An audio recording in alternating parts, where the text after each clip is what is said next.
the pedestrian. A judge of control of guarantees preventively secured 11 alleged members of a criminal network. It is worth mentioning that the actions carried out by the prosecutor's office and the national police allowed them to determine the existence of a group that apparently was dedicated to the commercialization of marijuana and cocaine in the Cliff neighborhood. The judicial police work, including the interception of more than 63 telephone lines for more than 10 months, and undercover operation showed that 11 people captured had roles within the organization as distributors, sellers, coordinators, and suppliers. El grupo delincuencial According to the investigation, the network was spearheaded by Orlando Andrés Escalona Romero and his brother Marlon Gomez Romero, both of whom at the time of the facts were in prison for other crimes. These persons, with their mother, allegedly structured the way to commercialize the drugs for which they would have used minors. In addition to these 3 persons, there are 8 more, of which 6 persons were charged with aggravated conspiracy to commit a crime, 4 persons for drug trafficking in concurrence with the crime of aggravated conspiracy to commit a crime, and 1 person for aggravated conspiracy to commit a crime, drug trafficking, and use of minors for the commission of crimes. The arrests were made on May 13th during 12 raids and searches carried out by the National Police in the neighborhoods of Cliff, Simpsonville, Cocal, Obrero neighborhood, and Juan 23 in San Andres by the National Police. The prosecutor's office charged the defendants according to their individual responsibilities with the crimes of the use of a minor for the commission of crimes, drug trafficking, and conspiracy to commit crimes for the purpose of drug trafficking, for which none of the defendants accepted their responsibility in the facts.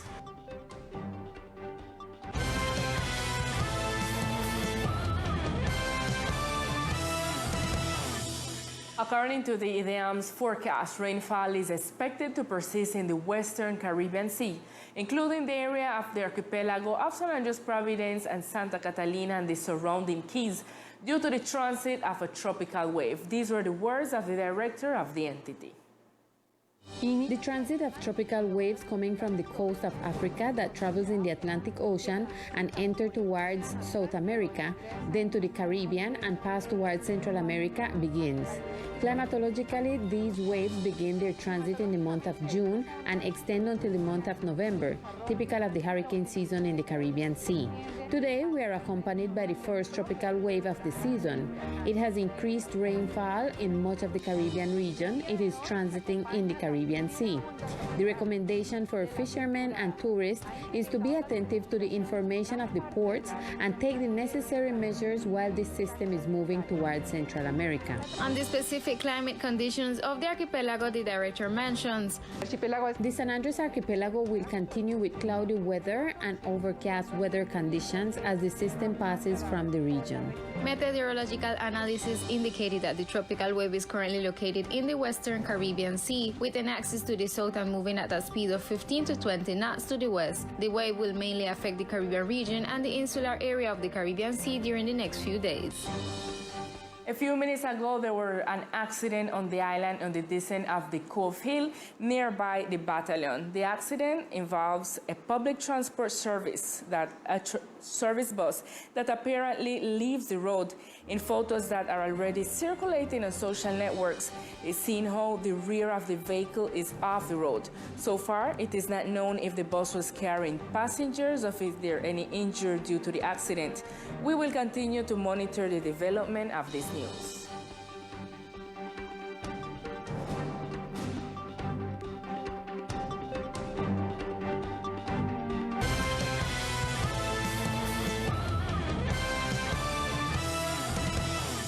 And in other news, if you are part of an organization dedicated to promoting tourism activities, this information is of your interest. The CAL is open to promoting social or community-based projects. The project Strengthening of the Tourism Sector for the Economic Reactivation of the Archipelago Department of San Andres invites social and community-based organizations in the tourism sector to apply to the CAL for associative strengthening. The objective of the CAL will be to select 5 prioritized social and community-based organizations that are legally constituted and have a presence on San Andres Island. In addition, they must be active and have a minimum of 10 associates that perform activities related to tourism sector with main and or complementary services of its value chain. The benefits that they will be able to access are a base investment for an amount of 75 million pesos for the co-financing in kind of the associative strengthening proposal for the 5 social and community-based organizations selected, support in technical assistance for economic strengthening and reactivation, delivery of associative strengthening plans for economic reactivation, participation in network events with specialized mentors. The registration form and terms of reference may be obtained from the Departmental Government's Tourism Secretariat. Farmers of the island will meet once again at the farmers market at downtown in the Rockhole sector to promote local products. In order to continue promoting the agricultural sector of the island, the Secretariat of Agriculture and Fisheries will organize the 27th of May and the 3rd and 8th of June a fair for the sale of local products, which will be open to all citizens. Desde la Secretaría de Agricultura. From the Secretariat of Agriculture and Fisheries, headed by the Governor Everett Harkins, on May 27th, will be making a fair agri-food. That fair will be held at the farmer market. For June 3rd, another invitation is extended for the agri-food fair of our department. It is a very special day. It will be held at the farmer market. Our farmers will be there. It is to extend again the invitation. And then on the 3rd, it will be held from 7 a.m. to 3 in the afternoon. On the other hand, students from educational institutions that have been developing projects such as home gardens will take their products to the local market on June 8th and at the farmer market's premises from 8 a.m. until 3 p.m. And from 8 a.m. to 5 p.m., the Truth Workshop was held for journalists of the island by the Truth Commission. The following is a summary of the activity. In view of the report to be presented by the Truth Commission on June 28, a pedagogical strategy is being developed throughout the country, especially with journalists, explaining the role of the Commission and what has been the work carried out during 3 years. Marta Martinez is the press official of the Truth Commission and clarified the objective of this activity. La idea con estos talleres y encuentros con los... The idea of these workshops and meetings with the country's journalists is first to minimize the informative risk around what will be the submission of the report, to make a record also of what the Commission has done during these 3.5 years, almost 4 years, and how this process of clarifying the truth has developed. In addition, to clarify some concepts that colleagues have also asked of us in view of the presentation of the report.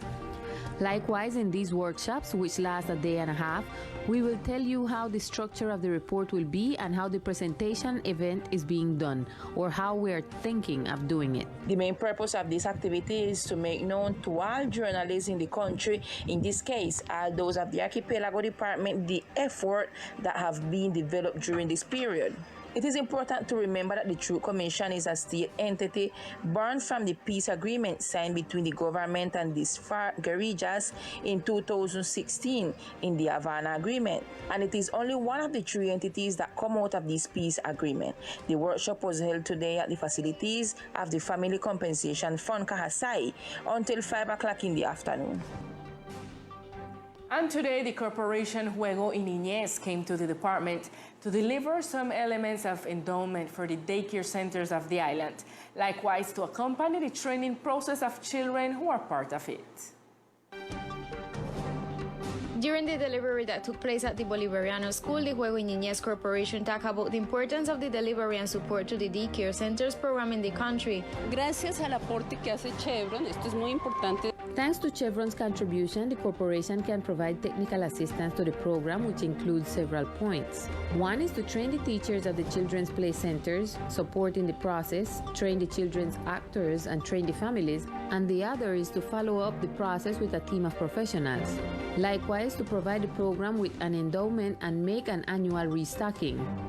Consequently, what we are doing today is this year's restocking so that the Traveling Children's Play Center continues to be active and their teachers respectively can have tools to reach the community and the children. The technical manager stated that the importance of this is to direct efforts to help the educational and emotional recovery of children and young people and families of San Andres, an action that has been carried out for approximately 18 years.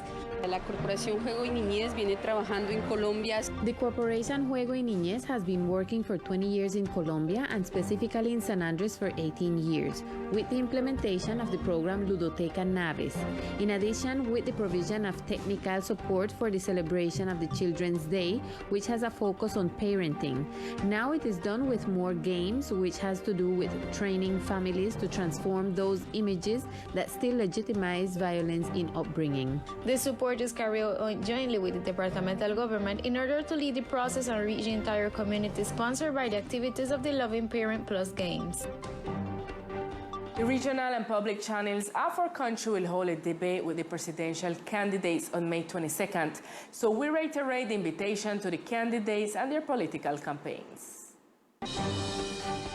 The national and regional public channels reiterate the call and invitation to the candidates for the presidency of Colombia who have not yet accepted it. They confirm their attendance to the debate for Colombia connected with the country, which is scheduled for Sunday, May 22nd from 7:30 p.m. and will be broadcasted simultaneously by the 8 regional channels and the RTVC channels public media system, Canal Institucional and Señal Colombia and Radio Nacional de Colombia. So far, Gustavo Petro, Federico Gutierrez, Sergio Fajardo, and Rodolfo Hernandez have not confirmed their attendance. For months, works have been done for this purpose, which seeks to bring to 30 million Colombians in the open signal, 15 million on digital platforms that add the audiences of national and regional public channels. The proposal that the presidential candidates have for the regions for the country. For the first time, Colombia's public channels unite to allow this exercise that contributes in an equitable and balanced way to democracy. The commitment to Colombians is also yours. And now it's time for news of the municipality of Full Providence and Santa Catalina with Millicent O'Neill.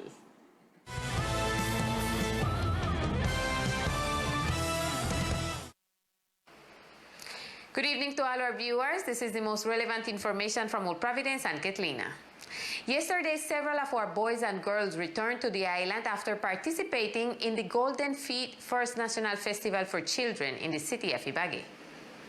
With the support of the Mayor's Office, 14 boys and girls represented the municipality in the National Children Athleticism Festival, Pies Dorados.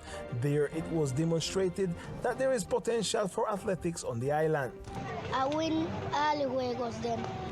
As I run against Cali, Cucuta, and I don't know where else are them good, but I want to die. What you win?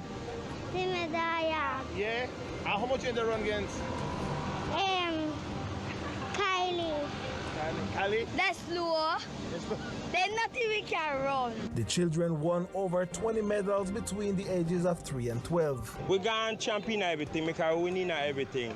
You understand? Because we have a potential all the time, as I say, but we need more support. I beg the national government, I beg the alcalde, I beg the governor to give more support because dealing with picnic is not something easy. You understand? And we show it. The couple parents that went with it, we need more because imagine a teacher or a monitor with 15, 16 picnic, not something easy. The coach asked for more support and that the authorities consider building a running track on the island. Track and field, that is a base, that is El Deporte Rey. And you know, all of next sport, baseball, basketball, have to take from them. But from track and field, no, we is a base, so we need to support. We need to get a track and field here, whether with Tree Carrel or something like that. But we need the government them to give it more aid, more patrocin and things like that. And trapped in a hut, waiting for the reconstruction of his house to be finished, is another master of typical music, Mr. Alvan McLean.